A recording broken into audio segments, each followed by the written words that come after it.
କେବେ ଶେଷ ହେବ ହାତୀ ମଣିଷ ଲଢ଼େଇ? ଦୁଇ ଘର ଭାଙ୍ଗି ଆବାସପତ୍ର ଖାଦ୍ୟ ଶସ୍ୟ ନଷ୍ଟ କଲେ ହାତୀପଲ।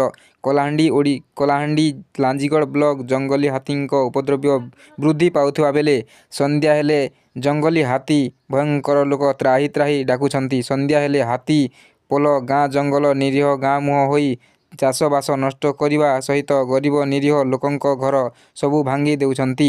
ହାତୀ ମଣିଷ ଲଢ଼େଇ କେତେବେଳେ ହାତୀ ମୃତ୍ୟୁ ମୁଖରେ ପଡ଼ୁଛି ତ ଆଉ କେତେବେଳେ ମଣିଷ ମୁଣ୍ଡ ଟଳି ପଡ଼ୁଛି। ଏଭଳି ଆଉ ଏକ ଅଭାନୀୟ ଘଟଣା ଘଟିଛି କଳାହାଣ୍ଡି ଜିଲ୍ଲା ଲାଞ୍ଜିଗଡ଼ ବ୍ଲକ ଅଞ୍ଚଳ ଗ୍ରାମ ପଞ୍ଚାୟତ ସ୍ଥିତ ଲୋରଗାଁ ଗାଁରେ। ବିଳମ୍ବ ରାତିରେ ଜଙ୍ଗଲୀ ହାତୀପଲ ଆସି ଘର ସାମ୍ନାରେ ହୁଙ୍କାର ମାରିଥିଲା ବେଳେ ହାତୀ ଗର୍ଜନ ଶୁଣି ସୀତାରାମ ହରିଜନଙ୍କ ବିଶିକେଶନ ସୁନା ଓ ସ୍ତ୍ରୀ ପିଲାଛୁଆ ସହ ପଡ଼ୋଶୀ ଘରକୁ ଚାଲି ଯାଇଥିଲେ।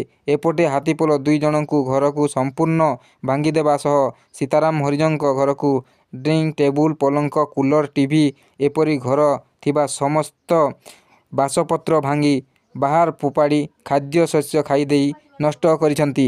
ଏବେ ଗାଁରେ ଥିବା ଏକମାତ୍ର ନଳକୂପଟିକୁ ମଧ୍ୟ ଭାଙ୍ଗି ଉପାଡ଼ି ଦେଇଥିବା ବେଳେ ମିଳିଛି। ବର୍ତ୍ତମାନ ଉକ୍ତ ଦୁଇ ପରିବାର ରୋଷେଇ କରି ଖାଇବା ପାଇଁ ମଧ୍ୟ କୌଣସି ଖାଦ୍ୟ ଶସ୍ୟ ନଥିବା ପ୍ରକାଶ କରିବା ସହ କିଛି ସେବା ଯୋଗାଇ ଦେବାକୁ ପ୍ରଶାସନ ତଥା ସରକାରଙ୍କୁ ଗୁହାରି କରିଛନ୍ତି।